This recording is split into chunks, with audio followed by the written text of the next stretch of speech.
ইসলামী ব্যাংকের চলমান অস্থিরতা নিয়ে বাংলাদেশ ব্যাংকের গভর্নর মোস্তাকুর রহমানের সঙ্গে সচেতন গ্রাহক ফোরামের প্রতিনিধি দলের সঙ্গে বৈঠক হয়েছে। বৈঠকে ইসলামী ব্যাংকের বোর্ড গঠনের দায়িত্ব দেওয়া হয়েছে ডেপুটি গভর্নর কবির আহমেদকে। এদিকে সংকট কাটাতে বাংলাদেশ ব্যাংক এ পর্যন্ত ব্যাংকটিকে 6,500 কোটি তারল্য সহায়তা দিয়েছে। এ নিয়ে বিস্তারিত জানাতে যুক্ত হচ্ছেন নাইম কামাল। নাইম, জানাবেন তারল্য সহায়তা দেওয়াতে গ্রাহকরা চাহিদা মতো টাকা তুলতে পারছেন কিনা, আর বৈঠকের সিদ্ধান্তগুলো জানাবেন। জি ইসলামী, আপনি যেমনটি বলেছিলেন এ পর্যন্ত কিন্তু 6,500 কোটি টাকা কিন্তু ইসলামী ব্যাংকে তারল্য সহায়তা দিয়েছে। ইসলামী ব্যাংক সংকটে পড়ার পর সেটি কিন্তু 3 ধাপে দেওয়া হয়েছে। গতকালকে সর্বশেষ 1,500 কোটি টাকা দিয়েছিল, সেটি মিলিয়ে কিন্তু 6,500 কোটি হয়েছে।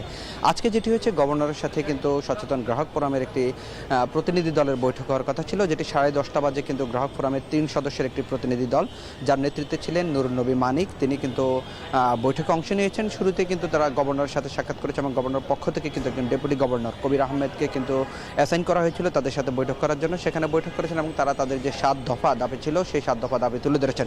7 দফা দাবির মধ্যে তাদের সবচেয়ে বড় দাবি ছিল যে একটি বোর্ড গঠন করা, নিরপেক্ষ এবং বিতর্ক মুক্ত ব্যক্তিদেরকে দিয়ে একটি বোর্ড গঠন করা আর দাবি তারা জানিয়েছেন, যেটি বাংলাদেশ ব্যাংকের পক্ষ থেকে বলা হয়েছে যে স্বচ্ছ যারা বিতর্কের ঊর্ধ্বে আছেন এমন ব্যক্তিদেরকে খোঁজ করা হচ্ছে, যাদেরকে দিয়ে কিন্তু ইসলাম ব্যাংকের একটি বোর্ড কিন্তু শিগগিরই গঠন করা হবে।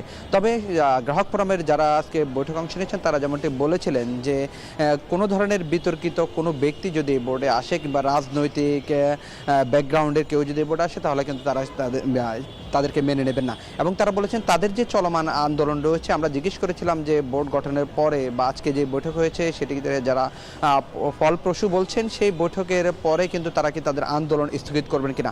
প্রশ্নের জবাবে তারা যেটি বলেছেন, তাদের যে কেন্দ্রীয় কমিটি রয়েছে পুরো কেন্দ্রীয় কমিটির সাথে বসে তারা সিদ্ধান্ত নেবেন যে তাদের আসলে আন্দোলন স্থগিত করবেন কিনা। আমরা দেখেছি যে যখন বৈঠকে এসেছেন তখন কিন্তু আমরা বিপুল পরিমাণ গ্রাহক ফোরামের নেতৃত্বে কিন্তু গ্রাহকদেরকে দেখেছি বাংলাদেশ ব্যাংকের বাইরে অবস্থান নিয়েছেন। তারা কিন্তু সেখানে স্লোগানও দিয়েছেন, ইসলাম ব্যাংকের যে সংকট হয়েছে সেই সংকট কাটানোর জন্য বাংলাদেশের হস্তক্ষেপ কামনা করেছেন। এরপরে কিন্তু তারা এখান থেকে বের হয়ে যে গ্রাহকরা রয়েছেন তাদের সাথে কথা বলে কিন্তু তারা বের হয়ে গিয়েছেন এবং বলছেন যে তারা কেন্দ্রীয় কমিটির সিদ্ধান্ত নিয়ে তারা কিন্তু যে আন্দোলন স্থগিত করবেন কিনা সেটি জানাবেন। তো এই ছিল আমার কাছে বাংলাদেশ ব্যাংক থেকে সচেতন গ্রাহক ফোরামের যে বৈঠক ছিল কেন্দ্রীয় ব্যাংকের সঙ্গে, সেই বৈঠকের সর্বশেষ তথ্য।